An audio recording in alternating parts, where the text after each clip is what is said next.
Development కోసమని నేను వచ్చాను. నా వ్యాపారం బాగుంది, సార్ చెప్పినట్టుగా జరిగింది. సారు కొన్ని పరిహారాలు ఇచ్చారు, రాయమని చెప్పారు, అవి రాశాము. మాకు బాగుంది. సార్ కృతజ్ఞతలు. నమః శివాయ. శ్రీమాత్రే నమః.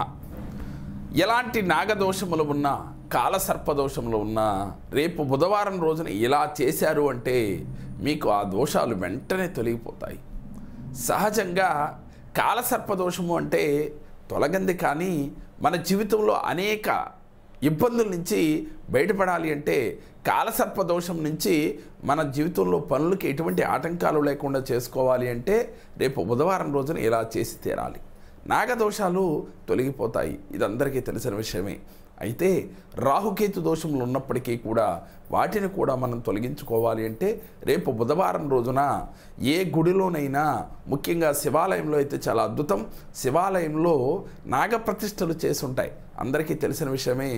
ఆ నాగప్రతిష్ఠల దగ్గరికి వెళ్ళి బుధవారం రోజున ఆ స్వామికి నమస్కరించుకుని ఆ స్వామికి ప్రీతికరమైన ఆవు పాలని నైవేద్యంగా పెట్టండి.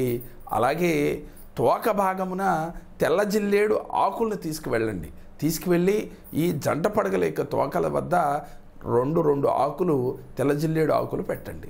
పెట్టి నమస్కరించుకుని మీ సంకల్పాన్ని చెప్పుకుని ఎదురుగా వచ్చిన తర్వాత స్వామివారి ఎదురుగా నుంచుని పత్తితో చేసిన వస్త్రాన్ని మనం పూజల్లో చేసుకుని వస్త్రం వేస్తూ ఉంటాం, పత్తితో చేసిన వస్త్రం, ఆ వస్త్రాన్ని ఆ స్వామివారికి అలంకరించండి. ఇలా చేసినట్లయితే చేసి సంకల్పం తీసుకుని 11 ప్రదక్షిణలు చేసి చిమ్మిరి నైవేద్యంగా పెట్టి అది 10 మందికి వితరణ చేయండి. మేం చెప్పిన ఈ వీడియో మీకు నచ్చినట్లయితే లైక్ చేయండి, మీ ఫ్రెండ్స్కు షేర్ చేయండి. మా మరిన్ని వీడియోలు మీరు చూడాలి అంటే మా జేకేఆర్ జెమ్ టీవీ, మా జేకేఆర్ భక్తిని సబ్స్క్రైబ్ చేసుకోండి. ఓం నమః శివాయ.